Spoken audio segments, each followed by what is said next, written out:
ठीक कह रहे थे शैलेश जी, लेकिन गलत भी कह रहे थे। कह रहे थे कि हरियाणा का आदमी उल्टे जवाब देता है, जवाब उल्टे नहीं देता, लोग सवाल उल्टे करते हैं। अच्छा, मैं सही बता रहा हूं। वो एक हरियाणा का आदमी बाल कटवाने के लिए पहुंचा, तो बाल काटने वाले ने एक सामान्य ऐसा सवाल कर दिया। बोले बाल छोटे करने हैं? बोले बढ़ा भी सके है। तो ये सवाल उल्टे हैं। आप देखिए, आहा क्या संजय झाला जी को पूरा शरीर दांत दे रहा है। रोम रोम से दांत निकल रही है जी। और उनकी दांत की वजह से उनकी नाक बंद हो रही है। जी। तो बता रहा था जब सवाल उल्टे हैं। जी। वो एक चौधरी साहब कुत्ते को घुमा रहे थे, तो एक ने पूछ लिया, बोले चौधरी कुत्ते ने घुमावा है? बोले ना, ऊंट है, कद छोटा रह गया इसका। वो एक अर्थी जा रही थी, लोग राम नाम सत्य करते हुए जा रहे थे, तो जो मरा था उसके छोरे से एक ने पूछा, बोला यो मर गया के? अजीब सवाल है जी। पर आपने देखा कि लोग ये सवाल पूछते हैं। वो एक क्या था, प्लास्टर बंधा हुआ था, तो एक ने पूछ लिया, बोले हाथ में चोट लग गई के? बोले ना, फैशन है। वो एक की भैंस कट गई रेल से, तो उसे रेल पे मुकदमा कर दिया, तो जज ने इंजन ड्राइवर को बुलाया और पहला ही सवाल उससे ऐसा किया, बोले जब ये भैंस कटी तो ये पटरियों पे थी? बोले ना जी, खेत में चल रही थी। वो तो इंजन की नीयत खराब होगी उस पे। तो जो मरा था उसके छोरे से एक ने पूछा, बोला यो मर गया के? बोले ना, बाजार घुमाने ले जा रहे हैं इसने। बोले बाजार घुमाने ले जा रहे हैं इसने, शाम को घर छोड़ देंगे। और तू कहे तो तेरे घर छोड़ देंगे। वो एक आदमी घंटाघर से घड़ी ठीक करके उतर रहा था, तो एक ने पूछ लिया, बोले घड़ी खराब होगी थी के? बोले ना, कमजोर है, टाइम देखने गया था ऊपर। तो ये सवाल उल्टे हैं। जी जी, सवाल उल्टे होते। फिर भी नेहा जी, हरियाणा का आदमी जवाब उल्टे ही देता है, इसमें भी कोई शक नहीं। अच्छा। जवाब उल्टे ही मिलते हैं। वो मैंने एक से कहा, मैंने कहा रोहतक जाना है? अरे बोले जाओ, मैंने क्यों रोक रखा है? अरे मैंने कहा ये सड़क रोहतक जाएगी क्या? बोले जी 30 साल हो गए, मैंने तो ये कहीं जाती दिखी। जवाब नहीं देगा। आई मैं सोनीपत गया, मुझे एक पता ढूंढना था जी, गंदे नाले के पास कच्ची बस्ती। अच्छा। तो मैंने एक बुजुर्ग आदमी से पूछने, मैं कहा ताऊ जी ये गंदा नाला कहाँ है? बोले क्यों, साफ करेगा? अच्छा, गंदा नाला तो मैंने सूंघते सूंघते ढूंढ लिया। सूंघते सूंघते। और गंदे नाले का मुझे एक बस्ती भी दिखाई दे गई, तो मैंने एक बुजुर्ग महिला से पूछ लिया, माता जी कच्ची बस्ती यही है? बोली दीवार में सिर मार के देख ले। तो इसी संदर्भ की एक कविता आपको सुनाता हूं जी। स्वागत। पुलिस को रंगरूटों का दस्ता चाहिए था नया।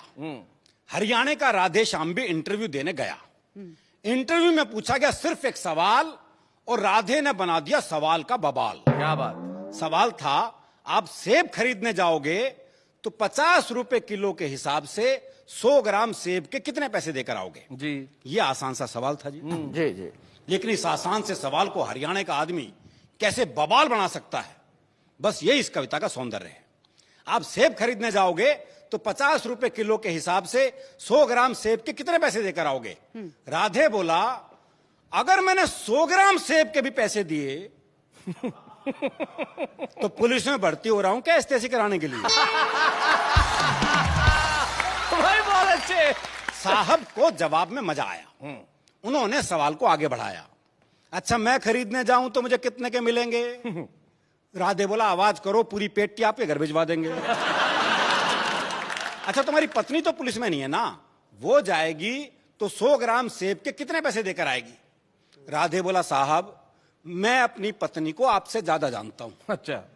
उसे खरीदारी का है बहुत चाव, पर उसे 100 ग्राम खरीदने होंगे तो 100 ग्राम का ही पूछेगी भाव।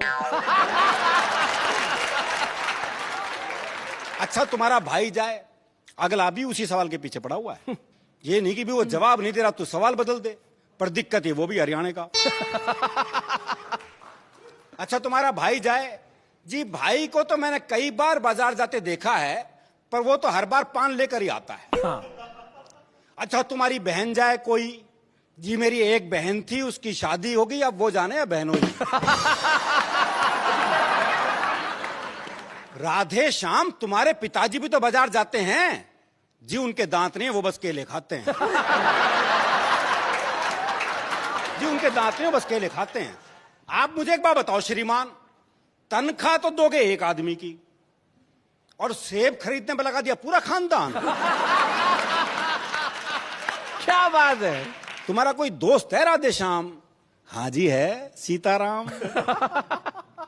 वो सेब खाता है, हाँ कोई खिलाए तो खा जाता है। भाई क्या बात है अरुण जी, वाह वाह, क्या बात है, वाह। साहब आपने भी इस सवाल को खूब खींचा है, लगता आपका कोई सेब का बगीचा है। कुछ भी हो पर आप अपना जवाब ले लो। जवाब पे आ गया जी? जी। कुछ भी हो पर आप अपना जवाब ले लो। सीताराम फल वाले को 5 रुपए देगा और कहेगा इतने के सेब दे दो। अच्छा। पर इतने के कितने? हाँ। अब ये सेब वाले की मर्जी, वो दे दे जितने। अच्छा छोड़ो, कोई आम आदमी जाए तो वो 100 ग्राम सेब के कितने पैसे देकर आए? आम आदमी का नाम सुनते ही राधेश्याम सीरियस हो गया थोड़ा। बोला अजी साहब, आप लोगों ने आम आदमी को सेब खरीदने लायक ही कहां छोड़ा? क्या बात है, वाह वाह वाह वाह वाह वाह वाह वाह, क्या बात है, क्या बात है भाई, वाह वाह, क्या बात है, बहुत बढ़िया अरुण, वाह वाह। अजी सब आप लोगों ने आम आदमी को सेब खरीदने लायक ही कहां छोड़ा? आम तो सेब का ठेला लगाता है, खरीदने तो खास ही जाता है। क्या बात है, क्या बात है, क्या बात है अरुण जी, क्या बात है। राधेश्याम तुमने तो जरा सी बात का बना दिया बवाल। राधे बोला साहब मुझे तो शुरू से ही पसंद नहीं है सवाल। क्या बात है। मेरे विचार में संसार में जितनी भी गड़बड़ है असल में सेब ही उसकी जड़ है। अगर उस दिन आदम और हव्वा वो एक सेब नहीं खाते तो ना मैं आता ना आप आते। अरे बहुत अच्छे भाई, क्या बात है, क्या बात है। तो ना मैं आता ना आप यहाँ आते, ना 100 ग्राम होता ना 500 ग्राम, ना आप साहब होते ना मैं राधेश्याम। क्या बात। इंटरव्यू का ये हुआ परिणाम कि आजकल राधेश्याम सब्जी मंडी में डंडा फटकारते हैं, खुद तो भरपेट खाते हैं और साहब के लिए 100 ग्राम भिजवाते हैं। क्या बात। और साहब के लिए 100 ग्राम। वाह वाह, बहुत बहुत धन्यवाद।